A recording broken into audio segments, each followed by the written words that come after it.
Hey guys, so I realized as I was putting this video together that I did just a horrible job of explaining what actually I was doing with all of this silver shining stuff.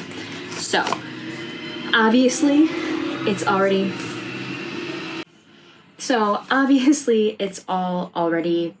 all over the walls and on everything. But I wanted to backtrack a little bit and explain what exactly this is. So, this is sound deadener.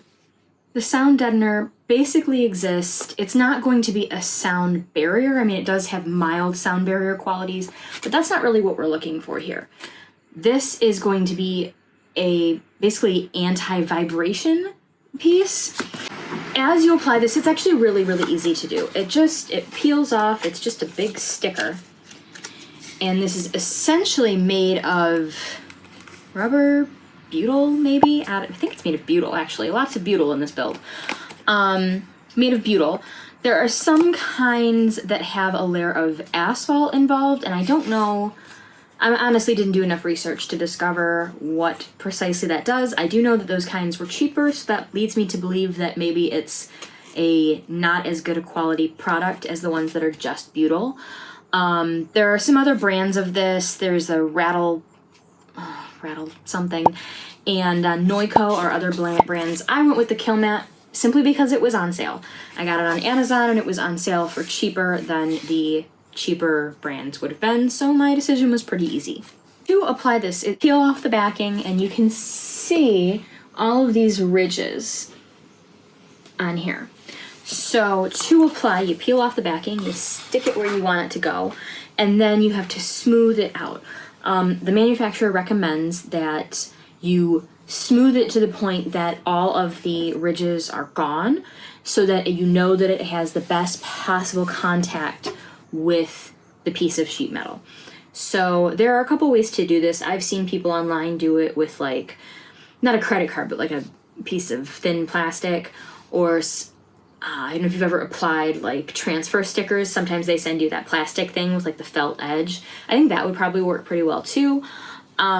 I just purchased the roller online because it was like $6 and it seemed like something that would make my life a lot easier. So this is just a plastic thing on a swivel.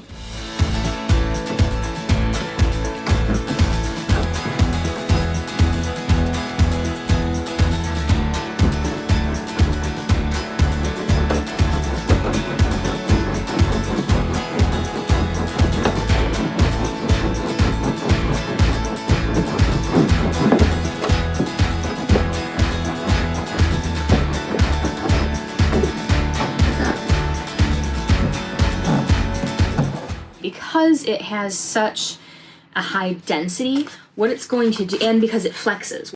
So what it's going to do, once it's applied and it has full contact with the sheet metal that makes up the build of the van, it is going to drastically reduce the vibrations. So it's not going to, like I said, it's not going to act as like a sound barrier, but it's going to reduce the echoing, basically. Briefly, the other thing I want to cover is why you don't see this on every inch of exposed metal. And the reason for that is that this product is actually most effective when it's at about 30% coverage. So I didn't do any crazy math. I have no idea what coverage this is. It's probably more than it actually needs to be. Maybe not, because it runs behind. Anyways, I probably have more than is actually needed, but I had a few sheets left after I had done everything I intended to do, and I figured it couldn't hurt. But that is why it's not on every inch of the van. So as you can see, I've got pretty good coverage in here. I do have gaps in the ceiling. My ceiling fan is either gonna go here or there. I haven't quite decided yet, but when I do decide, if it does wind up being that front panel, that is what these extra panels are for. And then here is for my skylight. All in all, it's really, really easy to apply. I think the first round that we did, it took less than an hour, and it probably only took that long because we were messing around in here. And then when I decided to go back and do more of it, I think it took another half an hour, 40 minutes, maybe. The trickiest bit was applying it to the wheel well because there's all of these nooks and crannies that you want to really get it into. Guys, check it out.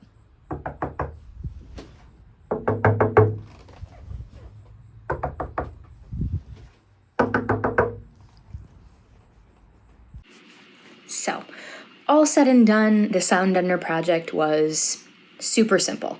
Super simple. I've only pulled it out as its own video because it's a thing that gets a lot of questions and I think it deserves its own highlight, but as you can see, it's really not a complicated process.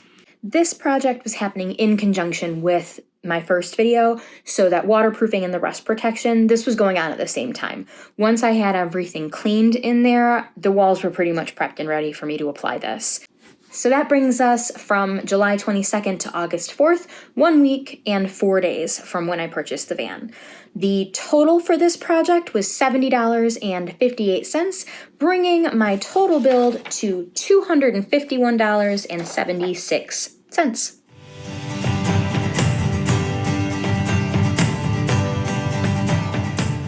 As always, you guys, thank you so much for tuning in. If you have any questions, just let me know in the comments, and I will see you next time. Be sure to like and subscribe.